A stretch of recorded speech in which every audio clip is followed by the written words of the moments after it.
What's up, everybody? Welcome back to the R.W.B. Teenz podcast. I'm your host, Cameron. We have a special guest, Jalil Myers. This is Shaquem, and that's Marie. And today we're going to be asking you a series of questions to get to know you, understand your background.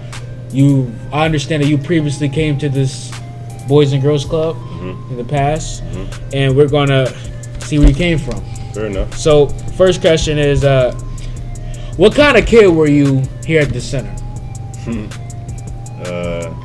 To be honest, I was one of the hard-headed kids.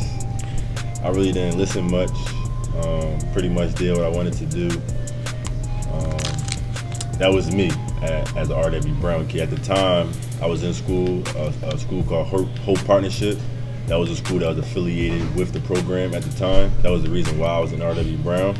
So I was pretty much being hard-headed within my own school and R.W.B. Brown staff as well. But over time, as I got older and understood my responsibilities as a young man growing up, I became more aware of my decisions, and I became more of a good behavior child. I started getting out the doghouse. So, what were your experiences here? Like, what did you experience at the Pope School here at the center? Life-changing experiences. You definitely can say that. At the time, I was in junior high, so I was learning a lot of things about myself, as far as what I want to do when I went to high school, what I want to do when I grow up, and also learning myself, like how I communicate with others, what friends I should be around. Just basically learning who I was as a young man, because I knew sooner or later I'm an only child. I don't have no brothers and sisters. I don't have no father figure. So I knew after a while I had to start manning up, and I knew once I graduated here and left R.W.B. Brown, I was going to high school. So it was pretty much life-changing experiences, going through trials and errors, learning myself, and just basically knowing who I was. All right. So what happened after middle school? As far as what? So was the Hope Plan like an elementary school for you? Yeah, I graduated here 8th grade. Yeah. What happened after? 8th grade? Yeah, middle school. Yeah. So going into high school. So here at the time, when I was at Hope, we didn't have a basketball team. So going into my 9th grade year, I was honestly getting more involved with basketball. 9th grade year was the year I started taking basketball serious. I actually had like a little growth spurt, and from there, my mom took me to West Catholic. She just, took me to West Catholic for education purposes. Nothing related to basketball. She didn't really care nothing about basketball. But once I went to West Catholic, I tried out for the basketball team. I was only a freshman to make the varsity team. And then, from there, I started getting looked at. And then from there, I started taking basketball serious. After West Catholic, I went to prep charter. Because obviously, I started taking basketball serious. So I started getting recruited to better basketball programs. At prep charter, I ended up getting hurt. So I didn't play the remainder of the season after like 5 games. But I still was active in basketball. Still was training. Still was playing AAU. Which is a summer league in summertime, which then I was recruited to a high-performance basketball team here in Philadelphia called MOTEP Charter, which that's where I graduated high school from. Was you always good at basketball before going into 9th grade? No, actually I wasn't, which is crazy because I train kids now. So the fact that I'm able to train kids now, it shows how I was able to develop as a basketball player. Like I remember I couldn't even dribble the ball with my left hand, hit a ball out with my left hand, but now, being a professional basketball player, I'm able to dribble, pass, dunk it with my left hand, and just basically using my past experiences while I'm training kids. It motivates me and motivates them because I know what I'm saying is true. Continue to practice, continue to work on something that you don't know how to do, and eventually you'll get good at it. So, no, I definitely wasn't good at basketball, but everybody told me I had potential, so that was a motivator for me. How did you like West Catholic? To be honest, like I said, coming out of middle school, I was learning myself, learning who I was as an individual. So to be honest, I really wasn't a big believer in God at the time. So going to a Catholic school was something I was against. But after a while, being in there, learning, how people thought, learning the benefits, of the man above, and what he can contribute, believe in him, have goals, have, a right mindset. I use West Catholic as a stepping stone for me to believe in the man above. What are your goals for teaching these kids basketball? Like, what do you want to achieve with teaching kids, period? Well, for one, I have a non-profit organization called G4G. It means Grind for Greatness. So I definitely want the youth to adapt that lifestyle, that phrase. When you grind for something, you will be great at it. So I continue to preach G4G, Grind for Greatness, continue to, work at your craft no matter what it is. You could be doing something for, 6 months straight, but then that 7th month, something can happen that might actually see if you're really dedicated to that dream. And once that obstacle comes, use that as a motivator and continue to go. So, becoming great is a process. It doesn't happen overnight. It doesn't happen over a year. It doesn't even happen over like 5 years. It happens over a span of continuing to do stuff at a consistent pace. So I just basically want the kids to understand that as long as you continue to be consistent in things, you have faith in what you're doing, you have confidence in yourself, you definitely can be great at whatever you do. So definitely want the kids to remember the lifestyle and the phrase G4G. All right, so the next question we want to ask you, what were your grades like in school? Here, yeah. I actually was pretty good in the classroom. I really didn't have, that was one thing I really didn't have trouble with. My mom didn't really have to worry too much about was my grades. Because obviously that was what she always emphasized. Basketball was second to her. So it'd be times where, I'll be invited to a basketball camp and I wouldn't even go because I didn't read a summer book.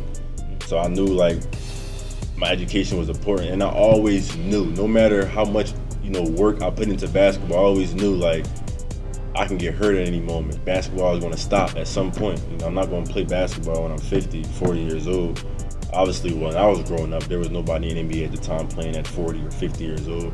So I looked at it more so like using my education as always a plan B, but using my plan B to motivate my plan A, if that makes sense. So my grades was pretty good. Never really had a problem with that. I wouldn't say I was a dean student, but my grades was good. What was your biggest struggle in high school? Biggest struggle in high school? I'll say building self-confidence, for sure. I used to tell myself, I didn't want to fit in. I really didn't care what people think. And I really didn't. But I also, was still worrying what people thought. And I still was concerned with what people would say about certain stuff that I would do. So it was more so I built self-confidence, self-love within myself. And I felt like that right there helped me when I went to college. Because at that point, when I went to college, you freelancing. But when you in high school, it's more so you in a structured area. So by the time I got to college, I had confidence in myself. I didn't let people, say whatever they wanted to say to me. I was on a basketball court. I had confidence. So that was a great improvement in my life throughout high school. Is basically just gaining confidence. Why did you want to come back to the R.W.B. Brown? The same reason why I'm doing G4G. I want to give back to the community as much as I can. I want to spread my lifestyle, my phrase as much as I can. There's a lot of youth out here, such as you guys at this table, that's doing great things and that want to also do great things for the community. So I'm just basically looking for not only like-minded peers, but also like-minded youth that want to impact the community in any way possible. Having podcasts, getting teams together, having after-school programs, basketball tournaments, whatever the case might be. That was one of the biggest reasons why I came to Hope. and I also wanted to see, who is still here since I left. That was a big reason too. But I noticed that a lot of people, it's a lot of people that are not here that are gone. Oh yeah, and then obviously I can't forget about Miss Tanya. As soon as I walked into the building, I noticed her from the rip. So she's definitely a great, impactful individual for R.W.B. Brown. She definitely was great when I was here, and you can tell that this is something she loved to do, and obviously she's still here. So she was one of the first persons that I recognized when I came. So I felt at home, and it felt like I was amongst individuals that I knew already when I seen her face. Looking forward into the future, what do you expect to accomplish? Looking into the future, what I expect to accomplish? I definitely want to impact 1 million individuals positively. So that's my goal, is to impact 1 million individuals. On top of that, obviously establishing my nonprofit organization, making that into an international brand, so I can give back to all the low income areas, give back to anybody that need help, and also I want to give back to the public rec centers and parks in Philadelphia. I love playing basketball, so going out to certain basketball courts, they had no nets, they got no rims, they backboards messed up. Those are some things I want to get back to as well. But overall accomplishment in the next couple of years, I just want to be great within. I want to be great within myself, and I also want to make sure that the people around me are great as well. That's why I always continue to say G for G. G for G means grind for greatness. I use that phrase to impact myself and into the youth. My mission is to impact the youth to reach their full potential by mindset and leadership development. So, as you know, every day you can wake up and many people can influence you. So if you work on your mindset and you know exactly what you want to do in life, you won't get influenced. Like I mentioned, when I was in middle school, when I was in high school, I was working on my self-confidence. I really didn't have that sturdy mindset. If I had that sturdy mindset, I was locked in and I knew exactly where I wanted to go. I wouldn't let anything phase me. I wouldn't let anything get in my way, derail my process. So being able to continue to grind for my greatness helped me become great within. Because before you establish greatness, you must know what you want to be great in, because different people got definitions for greatness, but if you have greatness within, nobody else can tell you different. What was one of your biggest factors when building self-confidence? My biggest factors when building self-confidence was knowing my goals and missions. Everybody got different goals, everybody got different missions, and as you see, we all have different point of views in life. Like right now, sitting at this table alone, we all have a different vision. We all looking at something different. Nobody in the planet right now can see exactly what I'm seeing. Nobody can literally see what I'm looking at right now. So I use that as like, nobody know my vision. So when you explain your vision, don't expect nobody to understand it, because you're the only one that can see it, literally. So I use that to build self-confidence, because at the end of the day, a lot of stuff that I would tell people, or I would try to get people involved, either they didn't want to do it or they didn't believe in it. But I knew what I believed in, and I knew what I wanted to believe in. So I basically just wrote down my goals, wrote down what I wanted to be in life. I just aimed for it. That built my self-confidence, because as you can see now, the things that I wanted to be in life, I'm accomplishing those things today. From your perspective, can you tell our viewers what it's like to be an entrepreneur? It's not easy. It's definitely hard work. It's definitely you definitely need discipline as an entrepreneur, because like I said, as an entrepreneur, you're going to go and hit bumps and roads. Your road to success isn't straight. You're going to slip. You're going to fall. You're going to bump your knee. You're going to bruise. But if you are looking straight and you know exactly what you want to accomplish as an entrepreneur, then all your goals will come true. Just remind yourself of your goals. Make sure that you read your goals every single day. Make sure you actually tell someone your goals so they can hold you accountable for those goals. You know, I have an accountability partner. As an entrepreneur, it's definitely good and wise to have a mentor, accountability partner, and someone that tells you straight how it is.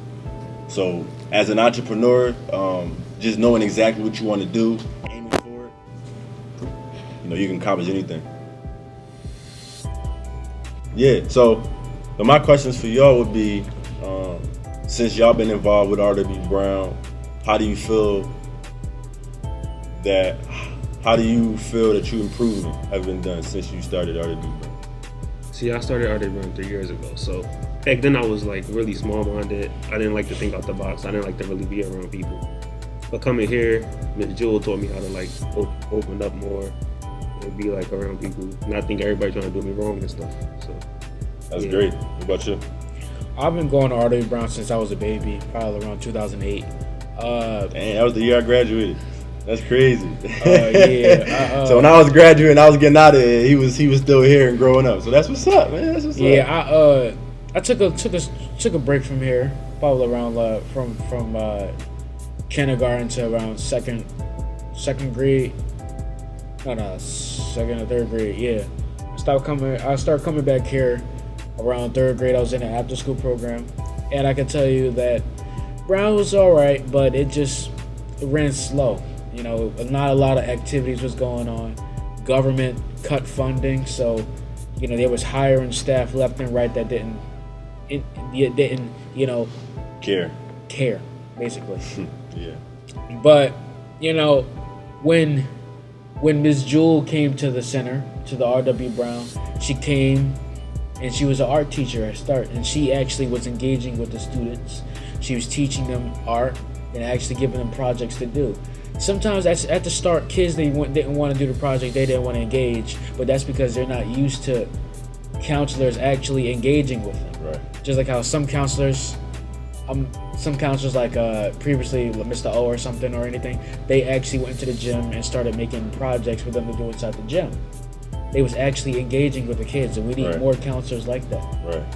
But when Ms. Jewel came to the Teenz program, she turned it all around. The Teenz used to be this plain room that had nothing but a table, couple old computers in there, an old Xbox 360, and a pool and a tiny pool table, and an air hockey table that hardly worked. That's what they had, and they came here and they worked hard to build up to fund for an art room. All this teens start off with nothing. But with the teens coming together and actually trying and actually having staff that want to engage, program can grow bigger. And now today, the Teenz is listed at the top Boys and Girls Club in Philadelphia. I bet. I was here when the music studio, that was one of our first things that we did. We actually painted the room and we got that together. So doing that, it was like you could really do anything. Do you know what that process is called? No. Grinding for greatness. That's the process of grinding for greatness. You start from nothing, and now where y'all at now is considered greatness. Like you just said, y'all have an accomplishment by being one of the top Boys and Girls Club in Philadelphia. That's great. Yeah, when I came to the Teenz program, you know, all this was going on before I even came to the Teenz program. But when I came to the Teenz program, they had an art room going on. They had a whole bunch of stuff going on. But when I came here, I love the editing. They needed someone to do editing and photography. So you know what? I decided, why not start up doing more camera work? I started to, you know, do some recordings around. We actually had the idea to start up a podcast, and we filmed our first podcast last summer. And that was about Chicago beef, our first video on the channel. Well, our second video. We actually filmed a music video. We can show you later. But the viewers that's watching this video, you can go over there quick and you can look at our most viewed video, and that's our music video. You can go ahead and see that. It's about the R.W.B. Brown and what we do here. But thanks to the podcast and us working together, we caught the attention of Comcast, and they've donated money to help us grow the Teenz program. They've actually funded it to get us this new equipment for this podcast. And I just say that I remember what you said. You have to work hard from the bottom to get to the top. Exactly. And all that can be made with the right people around you. Exactly. You can't do that if there's nothing but, people around you who just doesn't care. Exactly. You need people who care. Just like how you bump into problems, but all this couldn't happen without people who cared. Exactly. That's the main thing. As an entrepreneur too, I want to add on to that. Is to have like-minded around you and definitely have good energy. If you notice bad energy around you, you telling somebody your goal and they telling you, nah, that's impossible, or nah, bro, you shouldn't do that. I wouldn't have those people around you. Only have people around you that's going to motivate you to do whatever. It could be the craziest, stupidest thing you ever heard, but if that person is like, try it, that's the person you should want around you, right? There's something I live by, and I'm gonna continue to live by, is that don't spend 3 hours with 3-minute people, right? Know the value of yourself and know the value of the people that you have around you, and use those resources. There's nothing wrong with still hanging around with your neighborhood friends. There's nothing wrong with that, but know when to do it, right? If you know that you got something to do the next day, or you owning a business and you got like 5 shipments to do the next day, you shouldn't be hanging with the friends around your neighborhood. You should be, in your facility, at your home office, whatever you got to do, making sure those packages out, or you should be with your team, making sure that, whatever game plan that y'all have is being executed. So definitely it's good to have great energy around you. So happy you mentioned that. Yeah. So, I like how you said that don't always hang around your friends, because sometimes friends can be, a bad influence on people. For sure. Personally, I wouldn't call them friends. I call them associates. Friends are the ones that love you unconditionally and will motivate you. People that don't do that or don't have those characteristics, they just considered associates. That's true. But just the last question. What does G4G? What's G4G like? What do they offer to the kids? For sure. So, as far as G4G, right now we are 501c3 pending. We just filed it earlier this month. So once we get accepted, we should get approved. I'm going to be really excited. But as far as what we have planned, we're going to have internship programs. I have a buckload of entrepreneur friends that are willing and loving to give back, such as men. I know there's a lot of programs around that need men mentors, and I have a lot of men entrepreneurs who are willing to give back, that are doing such things as videography, photography, graphic designs. Some of them are NBA basketball players already. I'm an overseas basketball player myself. I own multiple businesses, such as a real estate company, and investment company. So all of those things right there are things that we want to give back to the community as far as the mentorship.